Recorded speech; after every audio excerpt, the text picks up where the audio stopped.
team of people who have come together and have made something that we feel is incredible and can touch anyone in any household, because it's probably one of the most relatable pieces of film work when it comes to war footage, truly ever.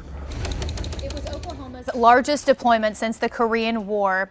The documentary Citizen Soldier captures the story of the 45th Infantry Brigade of the Oklahoma National Guard on the ground in Afghanistan. It's a story of everyday Americans who answered the call to serve. Veteran war correspondent Mike Betcher, one of the filmmakers, joins us live now to talk about this really groundbreaking documentary. Thank you so much for being here. Oh, it's great to be here, KOCU. You've spent your entire career covering combat. You've been up close and personal in many cases with what our soldiers are going through on a daily basis. What was your motivation behind this film, and why highlight Oklahoma soldiers?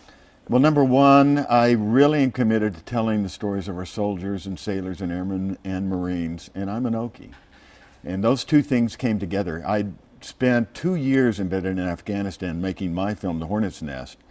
And when I came back home, I saw that the 45th, who I knew was deployed to the west of where I had been deployed, was really taking some hard hits.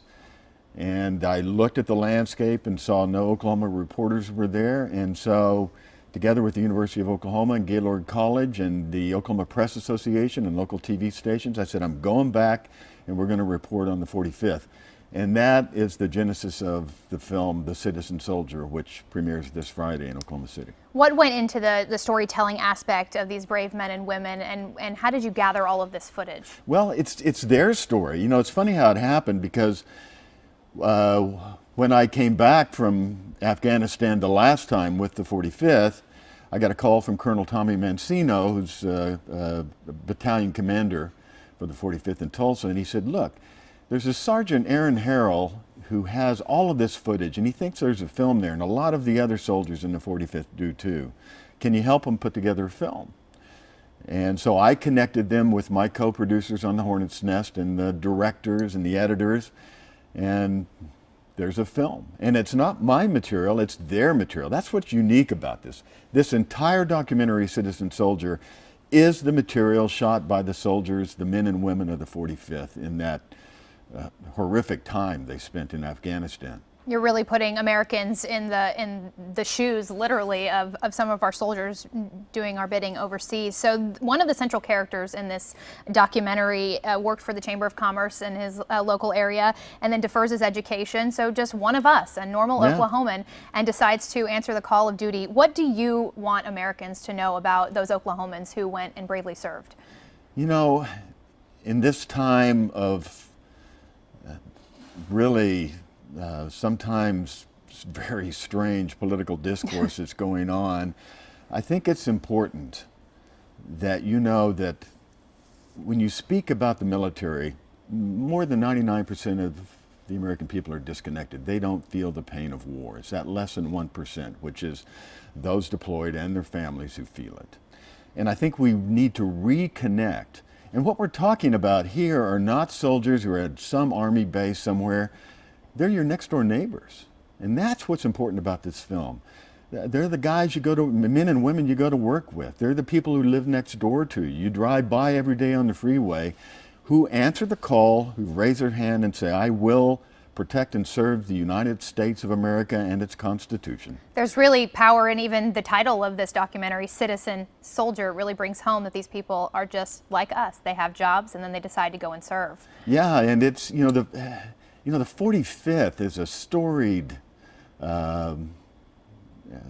division originally in World War II and before. And, people don't realize the history of the 45th. And that's why it's so important people get to that museum here in Oklahoma City, because there are some priceless artifacts, literally priceless artifacts, that are in that museum people don't even know about. This was intensely personal for you, a project for you and your family. You worked with your son closely on this documentary, but originally you didn't want him to travel with you. You didn't want him on the front lines with you. Why not? And then how was the outcome? Well, it's your son, and as a father, if I've been covering wars for 35 years, and you don't want to lose. I mean, it's just a horrible loss. I've lost more than 30 friends, 38 to be exact, over the years. I keep track. And if it's your family, yeah, that hurts. I mean, it's your son. But he felt he had to do his part to serve, not in uniform, but as a journalist, telling the stories of these men and women in uniform who are out there in the front lines of this war, who are out there right now battling ISIS in Iraq and in Syria. And, we need more of that kind of storytelling. If we lose track with those who defend our nation, lose touch with them, that's dangerous to a democracy. You were intimately embedded with these soldiers. We know the start of the war was 15 years ago, I believe in September. What have we accomplished as the U.S. on the ground there in Afghanistan? Initially, we accomplished some great things. I mean, we had to go into Afghanistan after 9/11, and we completely uprooted al-Qaeda and moved them elsewhere. The problem is, and you can really equate this, if you want to put this in terms that people might understand, it's kind of like the drug war. Because you can kill Pablo Escobar, or the head of the drug cartels, and another one pops up. That's essentially what's happened in the war on terrorism and will happen. What you can do is do your best to control the situation, because those changes that need to be done to take care of this terrorism around the world will not be solved with bullets and bombs. They'll be solved with a reckoning within Arab and Islamic societies themselves. Is this an intractable conflict then if we're trying to win hearts and minds? It is. It's a long period sort of thing. And, we essentially aren't going to win the hearts and minds.